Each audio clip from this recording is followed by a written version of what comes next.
우리는 지난 시간 베스도가 바울에게 다시 예루살렘으로 가서 사내들인 공의의 재판을 받을 의사가 있느냐는 질문에 그것을 거절하고 가이사께 상소하겠다는 내용을 살펴보았습니다. 바울의 상소에 베스도는요, 배속자들과 상의한 뒤에 바울의 상소를 받아들여요. 이것은 바울에게 있어서 굉장한 의미 있는 사건이라고 말씀드렸습니다.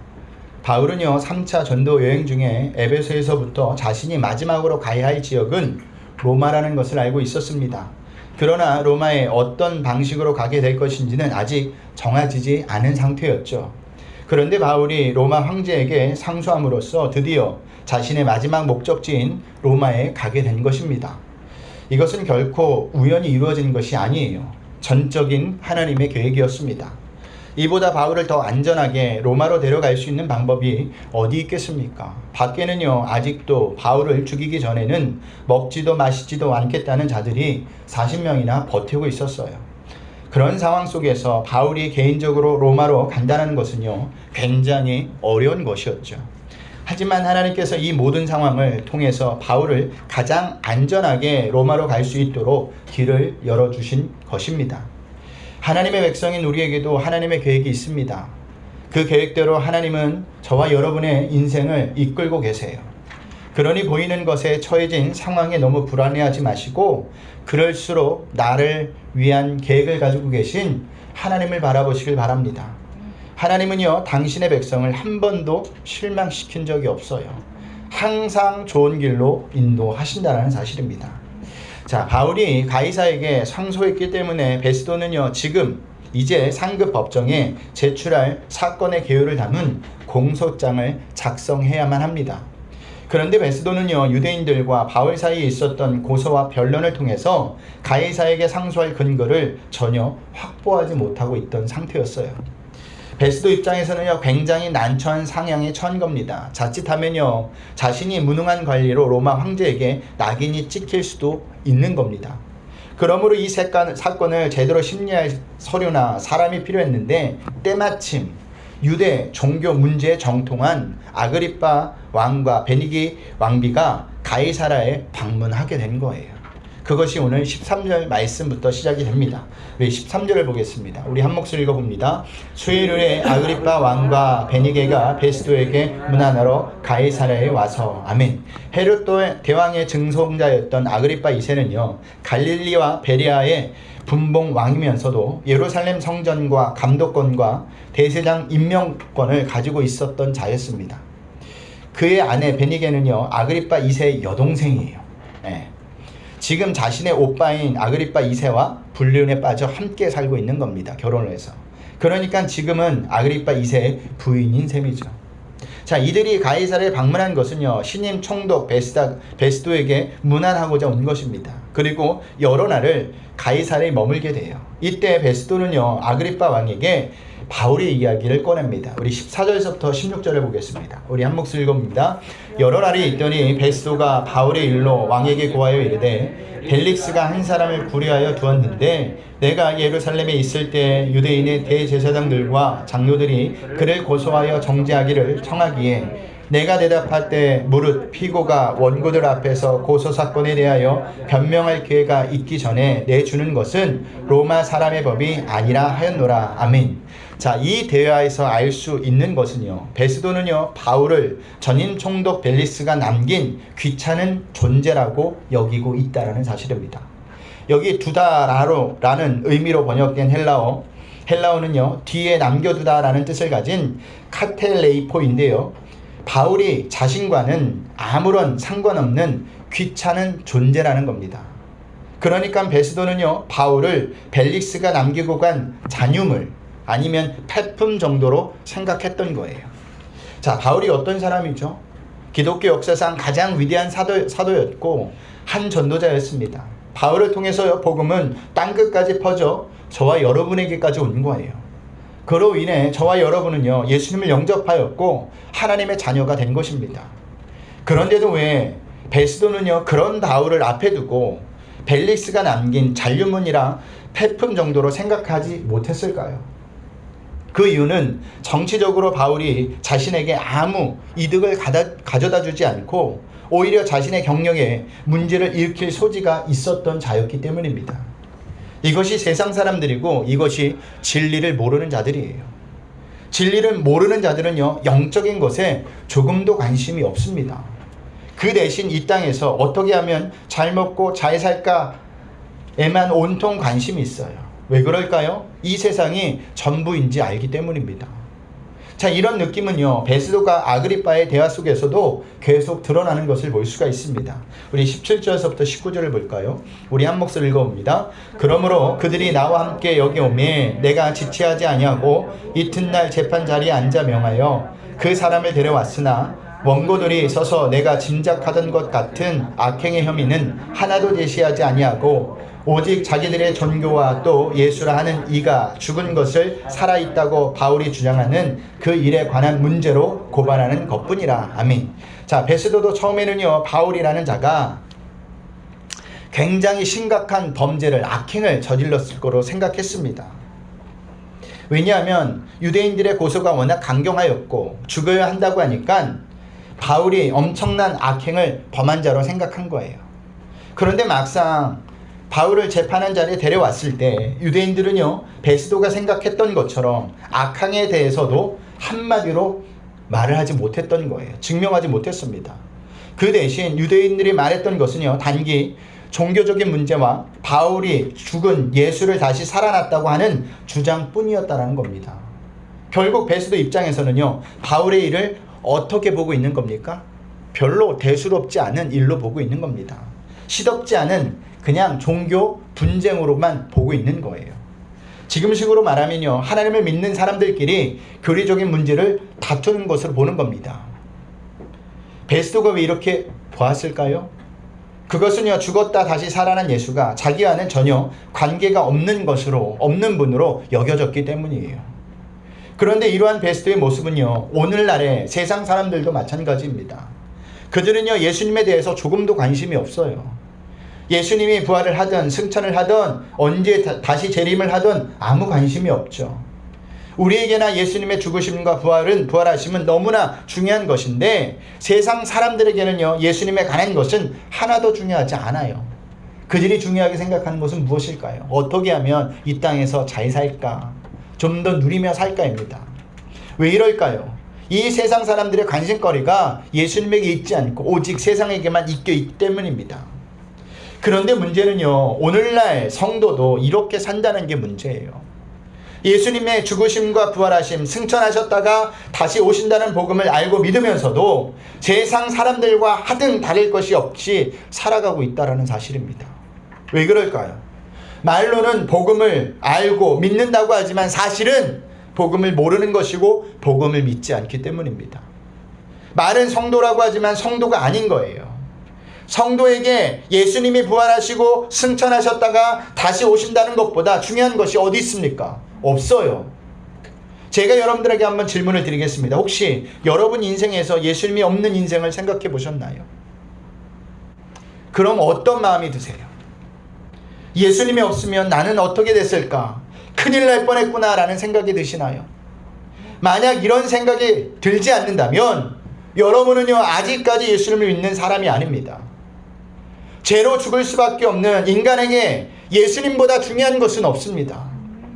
이 세상에서 잘 먹고 잘 사는 것보다 예수님이 더 중요하다는 사실이에요.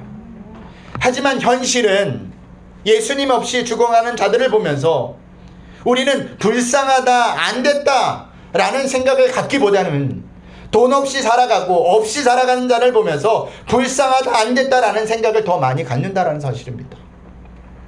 뭔가 잘못되었다는 생각이 들지 않으세요? 그런데도 우리는 이렇게 생각하며 살고 있습니다. 누가복음 16장을 보면요, 부자와 거지 나사로의 비유가 나오죠. 부자는 세상에 있을 때 자색 옷과 고운 베옷을 입고 날마다 호화롭게 잔치를 즐겼다고 기록하고 있습니다. 그 당시 자색 옷, 고운 베옷을 입는다는 것은요, 오늘날로 표현하면 명품을 두른 것이나 마찬가지예요. 하지만 거지 나사로는요, 상처투성이에다가 제대로 된 옷도 입지 못하고 부자의 상에서 떨어지는 것으로 끼니를 채우며 살았습니다. 그 본문을 보고 그 이야기를 들으면서 여러분에게는 누가 불쌍한 사람으로 보입니까? 다들 결과를 아니까 지옥에 간 부자가 불쌍한 사람으로 보이죠. 그런데 왜 현실은 이게 안 보일까요? 성경을 단지 이야기로만 보고 듣기 때문입니다. 나와 상관없는 이야기로만 보고 듣기 때문이에요. 아닙니다. 성경에 나오는 모든 이야기는 다 죄로 죽을 수밖에 없는 인간의 이야기예요. 우리의 이야기라는 사실입니다. 그렇다면 여러분의 인생을 어떻게 살아야 될지 답이 나오지 않으세요? 불쌍한 사람이 되지 않기 위해서는 인생에서 예수님이 중요한 삶을 사셔야 합니다. 예수님 없이 안 되는 삶을 사셔야 돼요. 그래야 우리의 삶의 소망이 있는 겁니다. 그리고 예수 없이 살아가는 자들을 보면서 불쌍한 마음을 가지셔야 돼요. 안 됐다라는 마음을 가지셔야 돼요. 몇 평의 아파트에 살고 넓은 집에 차를 타고 그것은 중요하지 않아요. 하나님 앞에 갔을 때 그것 때문에 천국과 지옥이 나눠지지 않는다라는 사실입니다. 그런데도 우리는 여전히 기준이 예수님에게 있지 않고 성경에 있지 않고 세상에 있다라는 사실이에요. 아그리빠는요, 자기에게 조언을 구하던 베스트의 모든 말을 듣고 이렇게 말합니다. 우리 22절을 보겠습니다. 우리 한 목소 읽어봅니다. 아그리빠가 베스도에게 이르되 나도 이 사람의 말을 듣고자 하노라. 베스도가 이르되 내일 들으시리이다 하더라. 아멘.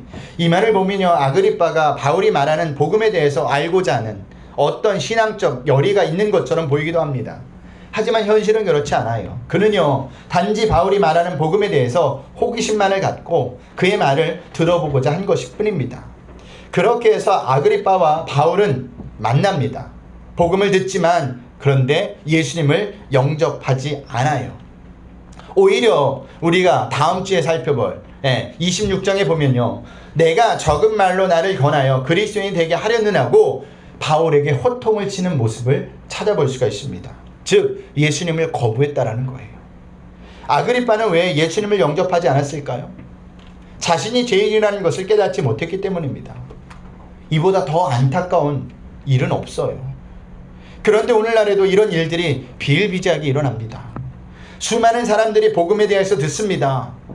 날마다 선포되어지는 말씀을 매 주일마다 들어요. 하지만 그뿐입니다. 그리고 그냥 돌아갈 때가 많고 나가서 전도를 해도 그냥 그저 한 귀로 듣고 한 귀로 흘려버릴 때가 많아요. 즉 예수님을 영접하지 않는다는 사실입니다. 왜 그럴까요? 자신이 죄인이라는 것을 깨닫지 못하기 때문이에요. 그러니 그들에게는 예수님이 필요하지 않은 겁니다. 예수님께서도 이것에 대해서 말씀하신 적이 있죠. 우리 마가복음 2장 17절을 보겠습니다. 마가복음 2장 17절입니다. 우리 다 같이 읽겠습니다. 예수께서 들으시고 그들에게 이르시되 건강한 자에게는 의사가 쓸데없고 병든 자에게야 쓸데있느니라. 나는 의인을 부르러 온 것이 아니요 죄인을 부르러 왔노라 하시니라. 아멘. 자, 이 말씀이 나온 배경은 이렇습니다. 예수님께서 제자 세리 레이를 부르시고 그의 집에서 많은 세리들과 죄인들과 식사를 하고 계셨습니다. 그때 그것을 본 바리새인들과 서기관들이 예수님의 제자들에게 묻는 거예요. 왜 너희 선생은 세리들과 죄인들과 함께 음식을 먹느냐? 왜 부정한 사람들이랑 음식을 먹느냐라고 지금 지적을 하는 겁니다. 근데 그것을 마침 예수님께서 들으신 겁니다. 그리고 예수님께서 대답하신 내용이 우리가 방금 읽은 마가복음 2장 17절 말씀이에요.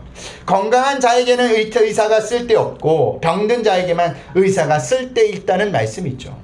보세요. 여러분은 언제 의사를 만나러 병원에 가시죠? 언제 병원에 가세요? 아플 때 가죠. 아프지 않는데도 병원에 가서 의사를 만나러 가는 사람은 없어요. 무슨 말이냐? 죄인은 죄를 해결할 수 있는 예수님이 필요하다는 겁니다. 그래서 예수님이 나는 의인을 부르러 온 것이 아니요 죄인을 부르러 왔도다라고 말씀하고 있는 거예요. 그러니까 자신이 죄인이라는 것을 깨닫는 자만이 예수님을 필요로 한다는 겁니다. 그런데 아그리빠가 모르는 것이 하나 있었습니다. 그것은요, 모든 인간은 하느님 앞에서 죄인이라는 사실이에요. 죄인 아닌 사람은 이 세상에 한 사람도 없습니다. 모두 다 죄인이에요.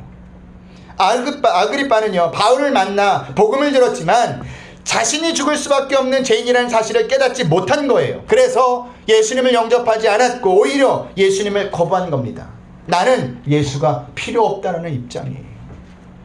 우리가 날마다 왜 하나님께 엎드리지 않을까요? 왜 우리가 날마다 말씀을 가까이지 않을까요? 심하게 이야기하면 나는 예수가 필요 없다는 겁니다. 아직 나는 나 혼자 살만하다라는 거예요. 그것은 교만입니다. 모든 인간은요, 하나님 앞에 죄인이기 때문에 날마다 우리에게 예수님이 필요합니다. 저는 바라기를요, 브릿지교회 모든 성도님들이 날마다 예배를 드리면서 말씀을 들으면서 자신이 죄인이라는 사실을 깨닫길 바랍니다. 왜냐하면 그래야 날마다 예수님이 필요하다는 것을 알고 예수님을 만나기를 소망하기 때문이에요. 예수님이 우리의 길이에요. 예수님이 우리의 전부이고요. 예수님이 우리의 인생의 전부입니다. 이것을 알아야 된다는 사실입니다. 자, 이튿날 아그리빠와 바울이 드디어 만나죠. 그런데 두 사람의 모습이 너무나 대조적이에요. 우리 23절을 보겠습니다. 우리 한 목소리 읽어봅니다. 이튿날 아그리빠와 베니게가 크게 위험을 갖추고 와서 천부장들과 시중에 높은 사람들과 함께 접견 장소에 들어오고 베스의 명으로 바울을 데려오니. 아멘. 자, 이 장면을 한번 상상해 봅시다. 자, 아그리빠와 베니게는요, 크게 위험을 갖추고 나왔다고 기록하고 있죠. 여기 위험으로 번역된 헬라어 환타시아는요, 과시, 허식이라는 의미입니다. 그러니까요, 아그리빠와 베니게는요, 자신들을 과시하기 위해서 호화스럽고 찬란한 옷을 입고 나왔다는 것을 의미해요. 이에 반해 바울은 어땠을까요? 2년 동안 감옥에 갇혀 있었기 때문에 머리도 수염도 제대로 가다듬지 못했습니다. 또한 제수의 복을 입고 있었거나 제대로 된 옷을 입지 못했을 거예요. 그러니 바울은 그 어느 때보다 더 초라한 모습을 보였을 겁니다. 그리고 자리를 한번 볼까요? 아그리빠와 베니게는요, 높은 재판의 자리에 앉아 있고 바울은 낮은 제수의 자리에 서 있습니다. 여기서 우리는 이런 질문을 던져봐야 해요. 과연 그들이 바울을 신문할 자격이 있는가라는 겁니다. 당당하게 재판 자리에 앉아 다른 사람을 심판할 자격이 있는 자들인가 말입니다. 그들은 그럴 만한 자격이 없는 자들이죠. 도덕적으로 근친상간이라는 불륜을 저질렀습니다. 이것을 볼 때 도덕적으로 부패하고 타락한 자들이에요. 또 율법으로 한다면 죽어마땅한 자들입니다. 이들은. 그리고 하나님 앞에 볼 때는 죄인이에요. 그럼에도 불구하고 그들은 죄의 자리에 서는 대신 왕과 왕종이라는 신분을 내세워 심판의 자리에 앉아 있다라는 사실입니다. 이에 비해 지금 죄인의 자리에 서 있는 바울은 어떤 자이죠? 베스도의 말대로 그는 어떠한 죄도 없었던 자였습니다. 또한 하나님께 헌신된 자였죠. 이것을 볼 때 자리가 완전히 바뀐 거예요. 죄인의 자리에 설 자들이 심판의 자리에 앉아 있고 심판의 자리에 앉은 자가 죄인의 자리에 서 있다라는 사실입니다. 어디서 많이 본 장면 같죠? 어디서 많이 봤을까요? 예수님이 재판을 받으실 때도 똑같았습니다. 심판해야 할 예수님이 심판을 받았고요, 심판받아야 될 인간이 심판을 해버렸습니다. 참 어처구니 없는 일이죠. 그런데도 그들은요, 그것이 잘못된 것이라고는 전혀 생각하지 못하고 있어요. 이것이 죄로 인해 타락한 인간의 본 모습이고 이 세상의 천 현실입니다. 이 세상에는요, 불의한 자의 자리와 의로운 자리가 바뀌는 것은 예사로워요. 이 세상에는요, 불의한 자가 성통하기 일쑤이고요, 또 당당하기까지 합니다. 그에 반해 의로운 자는 고난을 받아요. 왜 이렇게 불합리한 일이 벌어지는 겁니까? 사단이 공중권세를 잡고 있기 때문입니다. 그래서 의로운 자들, 하나님을 섬기는 자들이 고난을 당할 수밖에 없는 거예요. 그러므로 성도는 고난을 당할 때 낙심하지 마셔야 돼요. 신앙적 회의에 빠져서도 안 됩니다. 그 대신 당연한 현상으로 받아들이고 믿음의 인내로 극복하셔야 한다는 사실입니다. 왜냐하면요, 사람의 인생은 이 세상에 사는 것으로 끝나는 것이 아니기 때문이에요. 이 세상이 전부라면 아깝거리며 바등바등 대적하고 똑같이 살아야죠.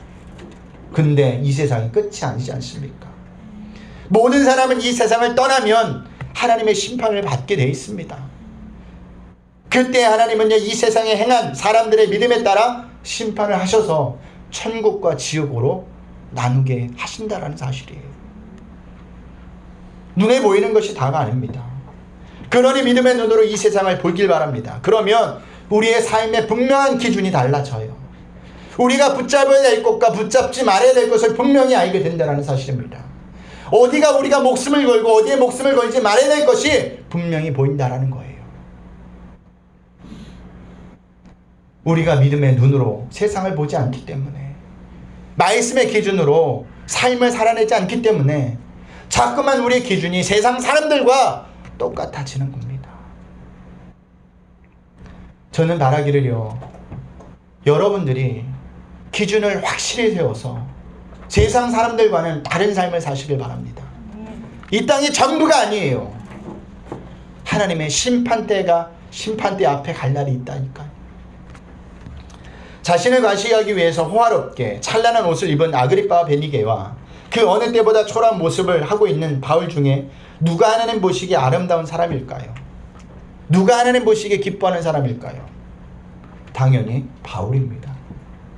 다시 한번 말씀드립니다. 성도의 삶은요, 세상이 어떻게 평가하느냐로 결정되지 않아요. 하나님이 나를 어떻게 평가하느냐로 결정이 됩니다. 그것이 중요한 거예요. 그런 의미에서 이 세상 것은 하나도 중요하지 않습니다. 그러니 세상 사람들이 여러분에 대해서 무슨 말을 하는 것에 대해서 너무 신경 쓰지 마세요. 부자다, 훌륭하다, 똑똑하다, 성공하셨네요, 이 말이 형용되지 마세요. 그 앞에서만 그렇게 얘기한다니까요. 뒤에서는 다 욕해요. 그리고 그것이 여러분이 아니에요. 여러분이 가지고 있는 것이 여러분이라는 착각을 버리셔야 합니다. 내 속에 예수님이 있어야 그게 나입니다.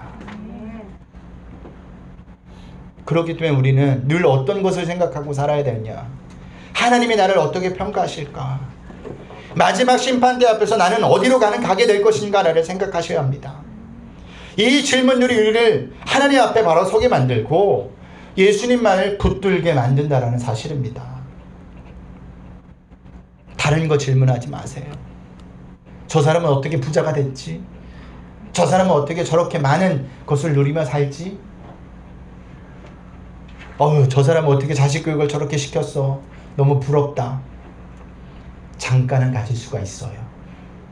하지만 가장 중요한 질문은 하나님이 나를 어떻게 생각하실까? 내가 하나님 앞에 가면 어떤 심판을 받을까? 라는 것을 생각하셔야 한다는 사실입니다. 이런 자만이 날마다 하나님 앞에 엎드리고 예수님을 붙잡는 삶을 살게 된다는 사실입니다.